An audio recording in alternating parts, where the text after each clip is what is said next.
Good morning students. आज हम BSc third year में paper second environmental study EVS इसके अंदर यूनिट फर्स्ट का टॉपिक भी पढ़ेंगे एबायोटिक फैक्टर्स, अजैविक कारक।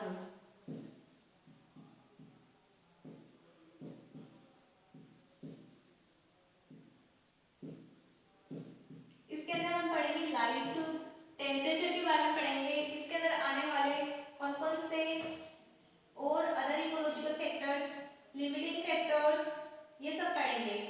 तो एबायोटिक फैक्टर्स इसके अंदर केमिकल फैक्टर्स और फिजिकल फैक्टर्स आते हैं।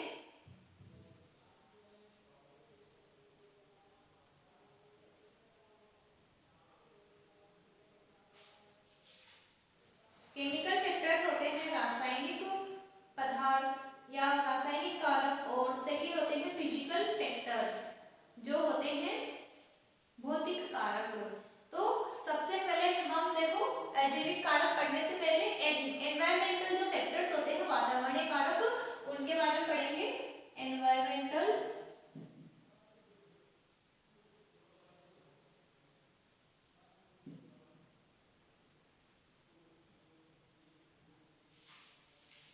फैक्टर्स,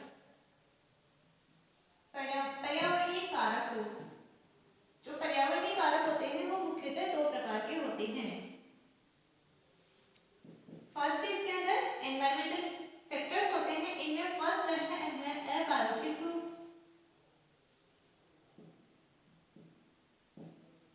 फैक्टर्स, अजैविक कारक। सेकंड इसमें बायोटिक फैक्टर्स।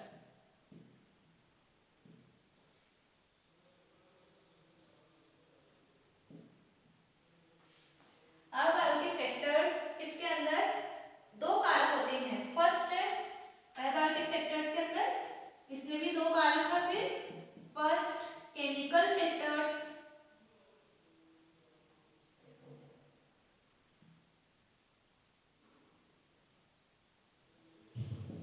और सेकंड है इसके अंदर फिजिकल फैक्टर्स, जिनको हम भौतिक कारक भी कहते हैं। फिजिकल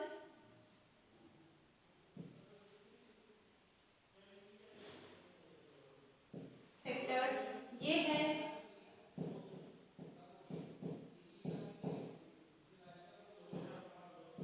भौतिक कारक, और केमिकल फैक्टर्स कहलाते हैं रासायनिक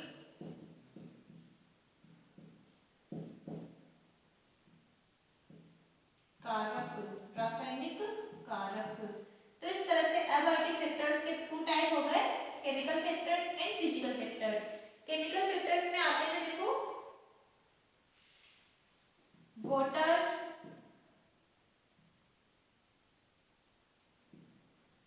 वाटर को कहते हैं जल। इसके अलावा इसमें आते हैं एयर या गैस कहते हैं, हवा, वायु या गैस वो आते हैं इसके अंदर।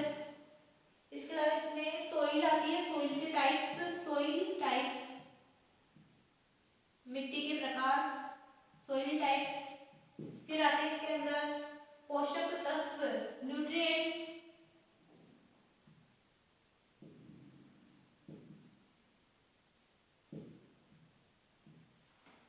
न्यूट्रिएंट्स आते हैं इसके अंदर मिट्टी की पीएच, सोइल मिट्टी की पीएच आती है इसके अंदर, और इसके अंदर इसके अलावा आती है वाटर की पीएच, वाटर पीएच, पानी का पीएच। तो ये केमिकल फैक्टर्स हैं जिसके अंदर वाटर, एयर, सॉइल के टाइप, न्यूट्रिएंट्स मतलब पोषक तत्व, सॉइल की पीएच और वाटर की पीएच, ये सब इसमें आते हैं। फिर फिजिकल फैक्टर्स इसके अंदर आता है प्रकाश,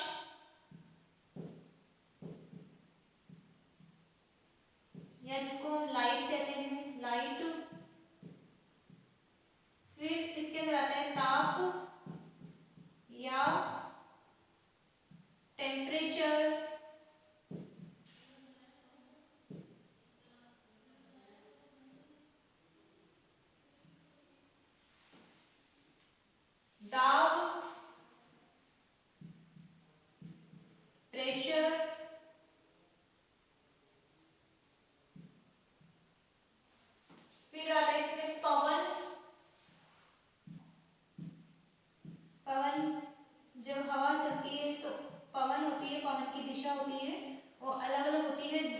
समुद्र समुद्र तट से जमीन की ओर चलने वाली, तो अलग अलग टाइप की पवन होती है, मतलब विंड। और धाराएं,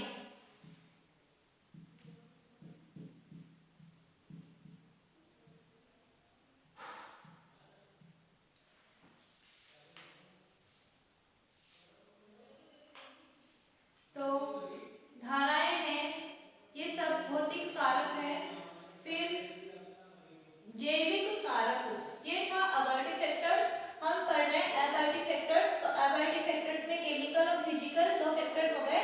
बायोटिक फैक्टर्स होते हैं जैविक कारक, उसके अंदर देखो दो कारक आते हैं, आंतरजातीय और अंतरजातीय। आंतरजातीय में आते हैं समूह, जोड़े और परिवार, निर्वाह, समाज, स्वभक्षण, स्पर्धा। और अंतरजातीय कारक, इसके अंदर उदासीनता, सहभोजिता, सहोपकारिता, प्रोटोकॉपरेशन, परजीविता, परभक्षण, प्रतिजीविता और स्पर्धा, ये सब आते हैं। तो ये सब वातावरणीय कारक है, एनवायरमेंटल फैक्टर्स, जिसके अंदर ये जैविक कारक या बायोटिक फैक्टर्स होते हैं। अभी हम पढ़ रहे हैं अजैविक कारक।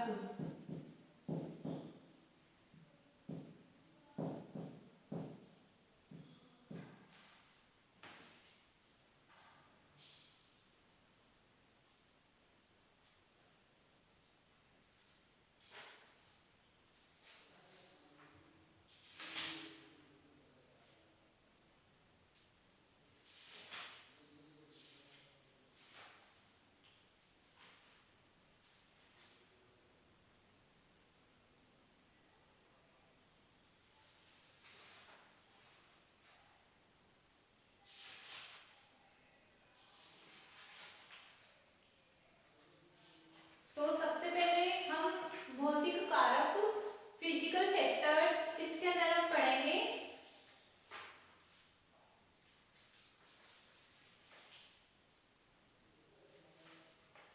टेम्परेचर, प्रकाश के बारे में, टेम्परेचर के बारे में पढ़ेंगे। ताप किसी पदार्थ की ऊष्मा के मापन का एक महत्वपूर्ण पैमाना है। कोई पदार्थ उसका ऊष्मा का मापन करना है तो टेम्परेचर क्या है, उसके अंदर महत्वपूर्ण पैमाना है।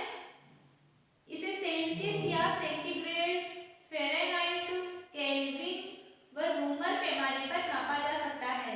हम जो तापमान है उसको सेल्सियस या सेंटीग्रेड या फ़ारेनहाइट या रूमर, केल्विन इत्यादि पैमानों पर नाप सकते हैं। मानक अंकेयस मीटर, किलोग्राम, सेकेंड तंत्र में इसे सेल्सियस पैमाने पर नापा जाता है। इस पैमाने में शुद्ध पानी के जमाव बिंदु को 0 डिग्री सेंटीग्रेड तथा खौलते पानी के तापमान को 100 डिग्री सेंटीग्रेड मानकर समान भागों में विभाजित किया गया है। जो उबलता हुआ पानी है उसको तो 100 डिग्री सेंटीग्रेड पर माना गया है और शुद्ध पानी उसको 0 डिग्री सेंटीग्रेड पर मानकर इसको बताया गया है।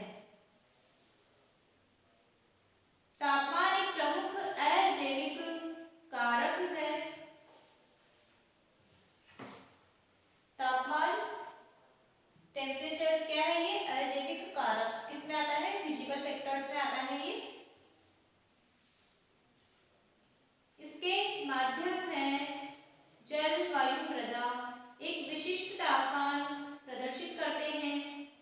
इसी प्रकार पौधों व जंतुओं का भी विशेष तापमान होता है। वातावरण का तापमान जीव की विभिन्न गतिविधियों को प्रभावित करते हैं। अतः इसके विभिन्न पहलुओं से अवगत होना पारिस्थितिकी की समझ के लिए लाभदायक है। पृथ्वी पर ताप का प्रमुख स्रोत सूर्य से आने वाली ऊर्जा है। सबसे प्रमुख स्रोत कौन सा है ताप का, सूर्य है। सूर्य से ही पृथ्वी पर प्रकाश या तापमान आता है।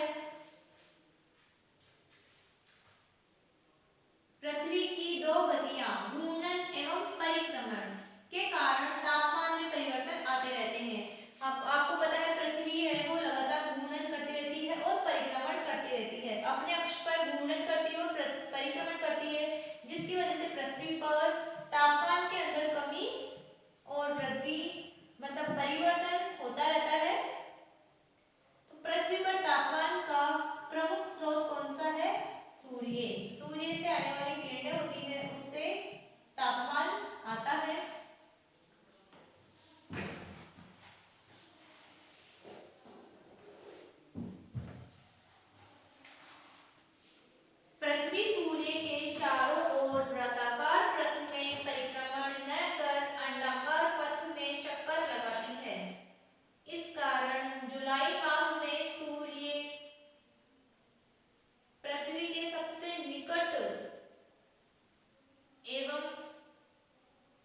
नहीं रहता है।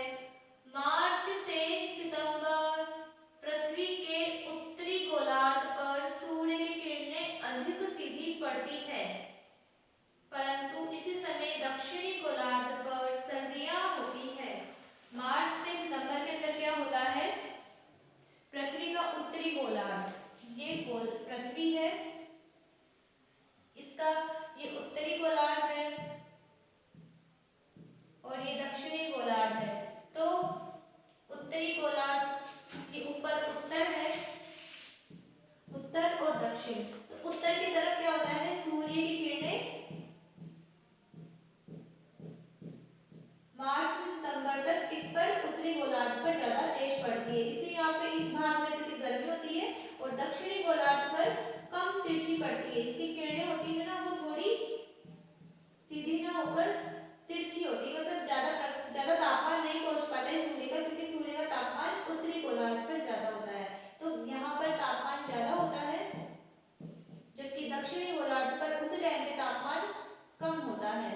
यहाँ पर तापमान ज्यादा, ये मार्च से सितंबर के माह की बात है। और उसके बाद जनवरी में जब सर्दी आती है तो तब क्या होता है, उत्तरी गोलार्ध पर तापमान ज्यादा होता है और दक्षिणी गोलार्ध इस पर कम होता है और दक्षिणी गोलार्ध पर तापमान ज्यादा हो जाता है। इसकी वजह से इस वाले भाग में सर्दी पड़ती है और इधर गर्मी पड़ती है। तो इस तरह से गोलार्ध की घूमने की वजह से तापमान में वृद्धि आती रहती है।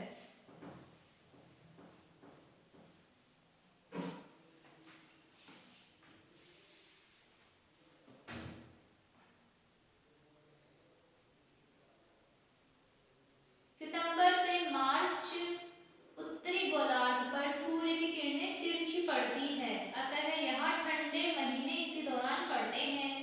पृथ्वी के घूर्णन के कारण पृथ्वी के 2/3 भाग में नित्य दिन व रात होते हैं, शेष भाग में लंबे 6 माही दिन व रात होते हैं। स्पष्ट है कि पृथ्वी का अपनी धुरी पर झुका होना विभिन्न भागों के तापमान में अंतर का कारण बनता है। तो विभिन्न भागों में तापमान में जो अंतर होता है उसका मुख्य कारण क्या है कि पृथ्वी अपनी धुरी से थोड़ी भी झुकी हुई है, जिसकी वजह से इसके तापमान में अंतर बनता है।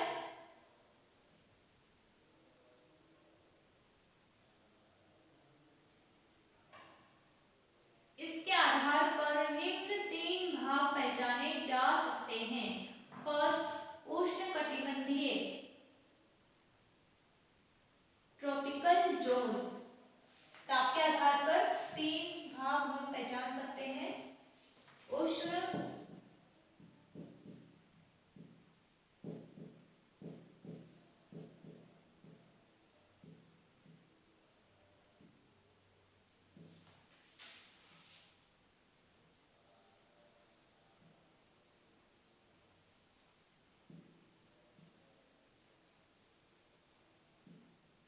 उष्णकटिबंधीय या ट्रॉपिकल जोन, इसमें तापमान होता है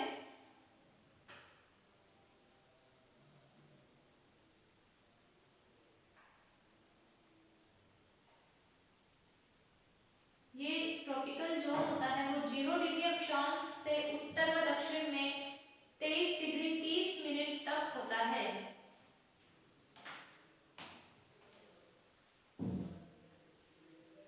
सेकेंड, शीतोष्ण कटिबंध,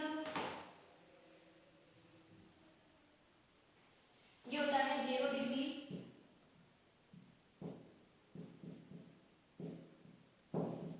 अक्षांश से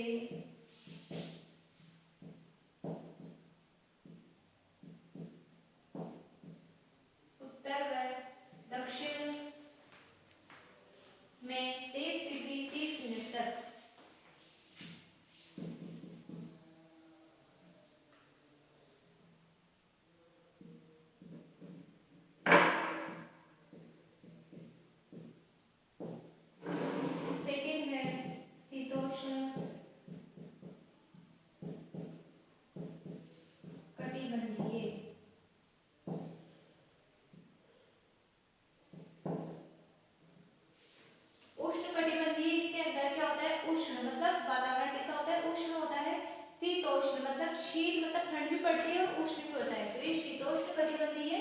इसके अंदर अक्षांश होता है 23 डिग्री 30 मिनट उत्तरी व दक्षिण से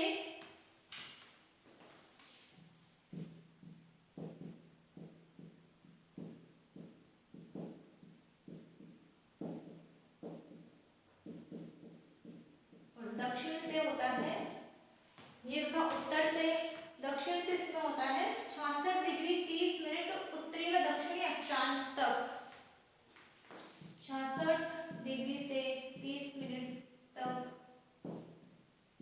उत्तरी व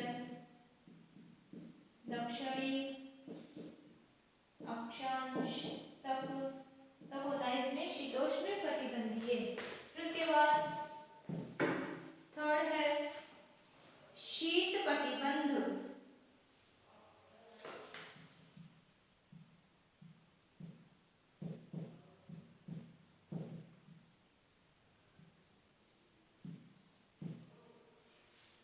ये होता है 66 डिग्री 30 मिनट से उत्तर व दक्षिण ध्रुवों तक।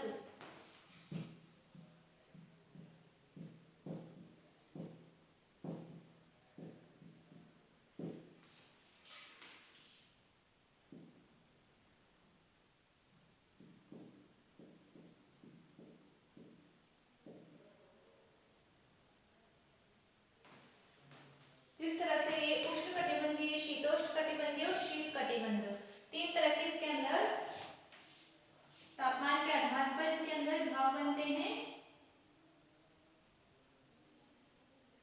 उपरोक्त वर्णित कारणों से वायु का तापमान दैनिक परिवर्तन प्रदर्शित करता है। दिन में तापमान स्थानीय मध्य दिवस के 2 या 4 घंटे बाद तक अधिकतम व सूर्योदय के आसपास के समय न्यूनतम होता है। जो तापमान होता है दिन के समय में, तो मध्य के अंदर तापमान होता है वो ज्यादा अधिकतम मैक्सिमम होता है, और सूर्योदय के आसपास जब सूर्य का उदय होता है तो उसके आसपास तापमान न्यूनतम होता है।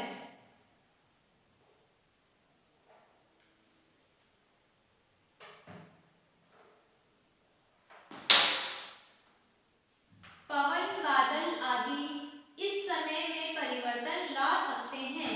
बादल और पवन इसके वजह से तापमान में जरूर परिवर्तन हो सकता है। मौसम विज्ञानी सामान्यतः छायादार क्षेत्र में 1.2 मीटर की ऊंचाई पर यह तापमान दर्ज करते हैं। इनके अनुसार अधिकतम तापमान 4 डिग्री सेंटीग्रेड सहारा रेगिस्तान में नापा गया है। भारत में राजस्थान के धौलपुर, सीकर, चूरू, गंगानगर में यह तापमान 45 से 48 डिग्री सेंटीग्रेड तक हो जाता है। सरोवरी स्वच्छ जलीय आवास का अनुक्षेत्र वर्गीकरण या जोनेशन तापमान के आधार पर किया जा सकता है। इसे तापीय स्तरण या थर्मल स्ट्रेटिफिकेशन भी कहते हैं। तापीय स्तरण, ताप के आधार पर स्तरों में विभक्त करना, तो ताप के आधार पर विभाजित करते हैं सरोवर के अंदर, सरोवर के स्वच्छ जल को, उसके जोन को ताप के आधार पर अगर विभाजित किया जाता है, वर्गीकरण करते हैं, तो उसको तापीय स्तरण कहते हैं। इनके अनुसार सरोवरी आवास का सबसे ऊपरी भाग सौर विकिरणों के कारण अधिकतर गर्म रहता है। इसमें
organisms।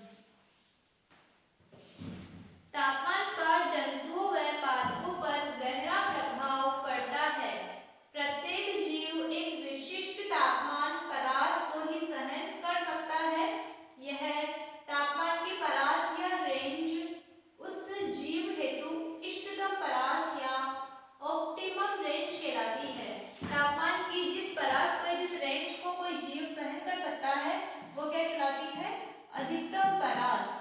सहन करने की अधिकतम परास या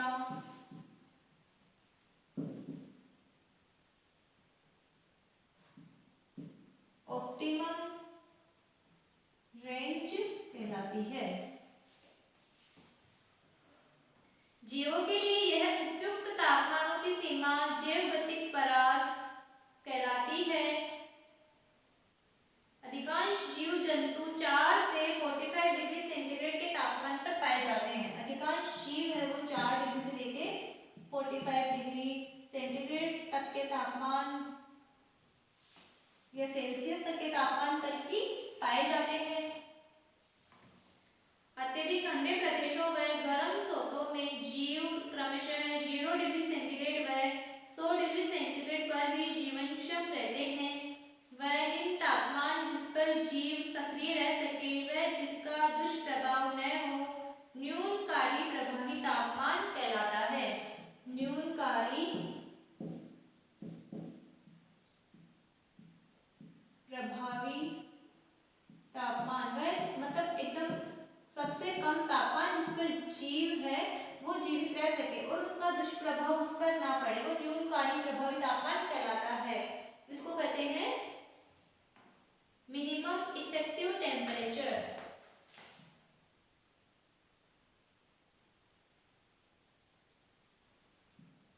मिनिमम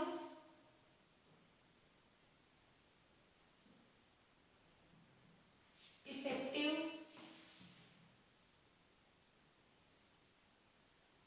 टेम्परेचर।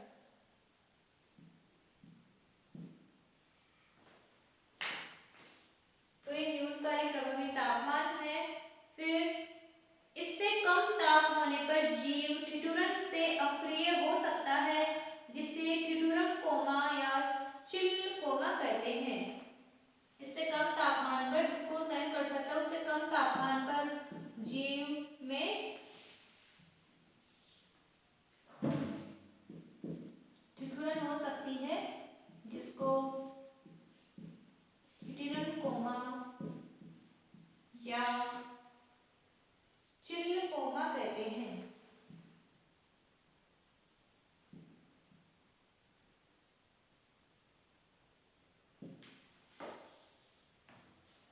वह अधिकतम तापमान जिस पर जीव सक्रिय रह सकता हो अधिकतम प्रभावी तापमान कहलाता है। कौन सा तापमान? जिस पर वह अधिकतम तापमान, अधिकतम तापमान जिस पर जीव सक्रिय रह सकता है वह अधिकतम तापमान कहलाता है।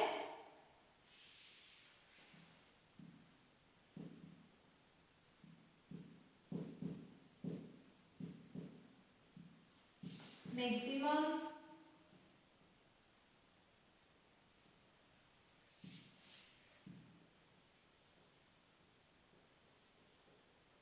Effective temperature.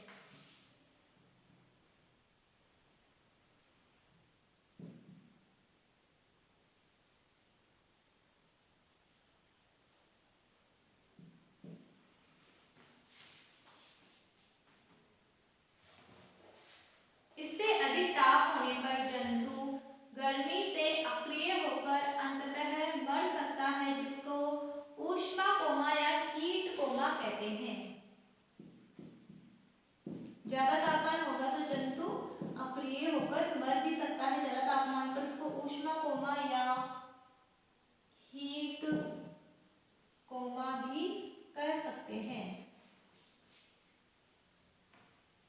तापमान जीवों के एंजाइमों व जैविक अभिक्रियाओं को प्रभावित करता है। प्रत्येक 10 डिग्री सेंटीग्रेड तापमान बढ़ने से जैव रासायनिक अभिक्रियाओं की दर दुगनी हो जाती है। जो जैव रासायनिक क्रियाएं होती है उनकी दर 10 डिग्री सेंटीग्रेड बढ़ जाती है।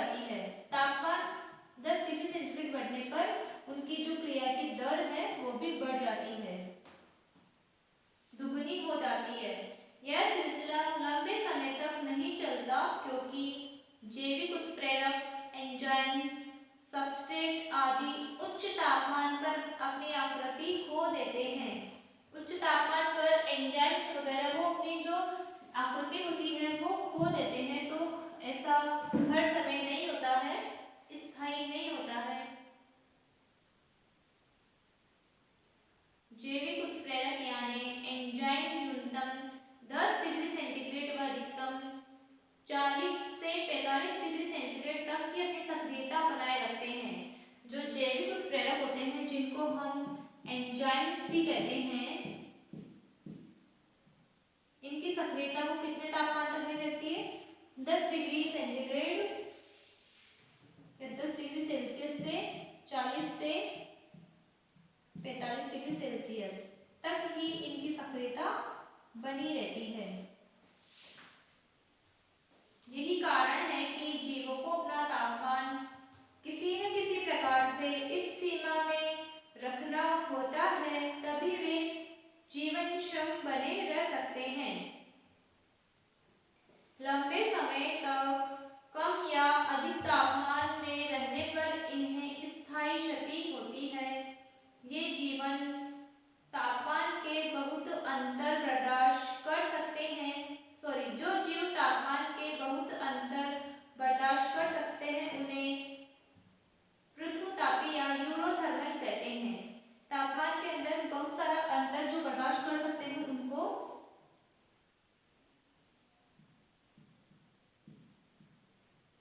पृथुतापी या यूरोथर्मल कहते हैं। यूरोथर्मल या पृथुतापी कहते हैं। तापमान में जो अंतर होता रहता है उसको ये बर्दाश्त कर सकते हैं, जबकि छोटे तापमान परास में ही सक्रिय रह सकने वाले जीव तनुतापी कहलाते हैं। छोटे से तापमान परास के अंदर जो सक्रिय रह सकते हैं वो क्या कहलाते हैं? तनुतापी कहलाते हैं।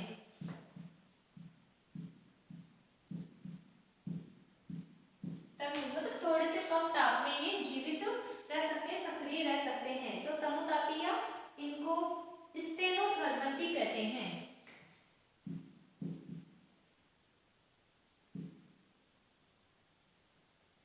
स्टेनोथर्मल। फिर सर्प व अन्य सरीसृप घोंघे, सीपियां, मेंढक आदि कैसे हैं? तनुतापी जंतु है। तापमान के अंतरों से मुकाबला करने हेतु जीवों में आकारिकीय मतलब मॉर्फोलॉजिकल, शारीरिकीय या एनाटॉमिकल, कारिकीय व जैव रासायनिक ही नहीं वरन व्यवहारिकीय व पारिस्थितिकीय अनुकूलन पाए जाते हैं। तो तापमान का अनुकूलन भी बर्दाश्त कर सके इसके लिए इसके अंदर आकारिकीय, शारीरिकीय, पारिस्थितिकीय और व्यवहारिकीय अनुकूलन जीवों में पाए जाते हैं।